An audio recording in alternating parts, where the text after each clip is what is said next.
Ya, saudara, kasus pembunuhan yang didalangi Kepala Satpol PP Kota Makassar, Sulawesi Selatan, ternyata eksekutornya anggota kepolisian. Ini bukan kasus pembunuhan pertama dengan motif asmara dan menggunakan orang suruhan. Mengapa ini bisa terjadi? Berikut diskusi bersama Reza Ramadansyah. Demi cinta, itu sih kayak kisahnya Romeo dan Juliet. Buat sebagian orang mungkin itu sangat romantis. Tapi kalau rela menghabisi nyawa orang karena asmara, wah, itu sih kriminal namanya. Kayak kasus pembunuhan seorang pegawai honorer di Sub Kota Makassar yang ternyata diduga didalangi oleh Kasatpol PP Kota Makassar. Kok bisa ya? Nah, mendingan kita diskusi terkait kasus ini. Namun sebelumnya jangan lupa subscribe akun YouTube Liputan 6 SCTV. Kita mulai diskusinya sekarang juga.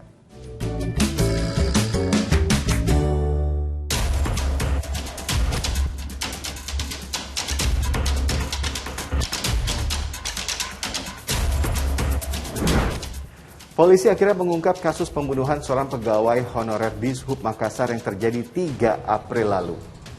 Tersangkanya ternyata Kasatpol PP Kota Makassar bersama tersangka lainnya. Dari hasil pemeriksaan, korban ditembak orang suruhan Muhammad Iqbal Asnan saat sedang mengendarai sepeda motor di jalan. Motifnya dilatar belakangi kisah asmara segitiga. Ini bukan kasus pertama, kasus pembunuhan dilatar belakangi kisah asmara. Segitunyakah rasa cemburu seseorang hingga tega menghabisi nyawa orang lain? Ketika kita menganggap bahwa pasangan kita ini adalah barang atau kepemilikan kita, ya kemungkinan akan lebih tinggi. Kita merasa marah. Jadi marahnya bukan karena cinta, marahnya lebih karena egonya. Wah, barang gue dipegang sama orang lain.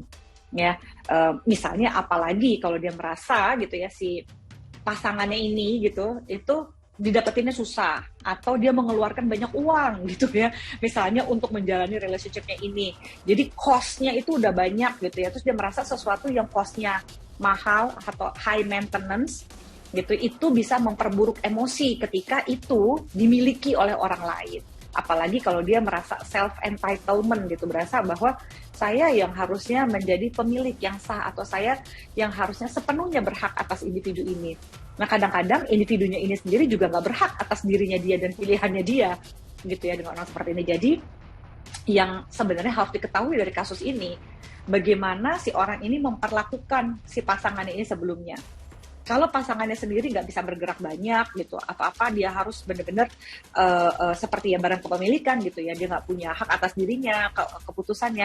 Apalagi kalau dia merasa bahwa ada orang lain yang menyukai barang kepemilikannya ini yang adalah pasangannya ini sendiri. Jadi wah akan lebih biasanya makin lebih tinggi dan makin irasional tuh, makin nggak bisa masuk akal.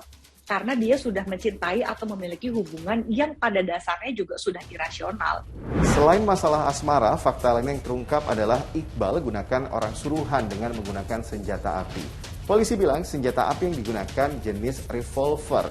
Yang terbaru, polisi juga mengungkap fakta lain, terdapat 1 tersangka baru yang bertindak sebagai eksekutor, yakni merupakan anggota polisi.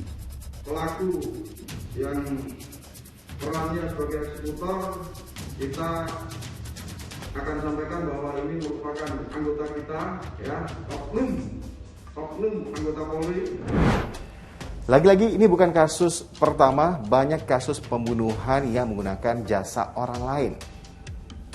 Ingat nggak kasus pembunuhan hakim di Medan? Sang istri menyewa sejumlah pembunuh bayaran untuk membunuh suaminya.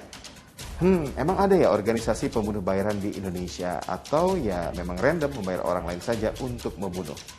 Kita menggunakan pembunuh bayaran karena mereka merasa perlu untuk melakukan pembunuhan, jadi uang itu nggak jadi permasalahan. Begitu kan biasanya yang nyewa pembunuh bayaran kan adalah orang-orang yang dari kalangan atas ya, jadi uang bukan jadi kendala dan yang menjadi lebih penting adalah tujuannya. Ya, lalu bagaimana dengan masalah kepemilikan senjata api dari kasus pembunuhan yang melibatkan orang-orang suruhan? Saya yakin bahwa penggunaan senjata api yang berizin itu sangat tertib karena prosesnya sangat tidak mudah dan tidak murah. cara untuk memiliki senjata, dan itu sangat dikontrol. Setiap tahun harus perpanjangan izin, setiap 5 tahun harus perpanjangan buku. Jadi itu sangat sangat detail sekali dan sangat tertib, diawasi.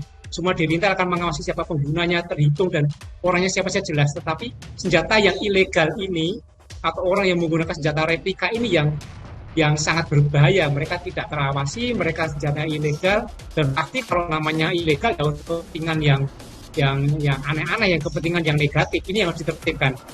Atas nama cinta bukan alasan untuk menghilangkan nyawa. Jika itu terjadi, konsekuensi hukum menanti.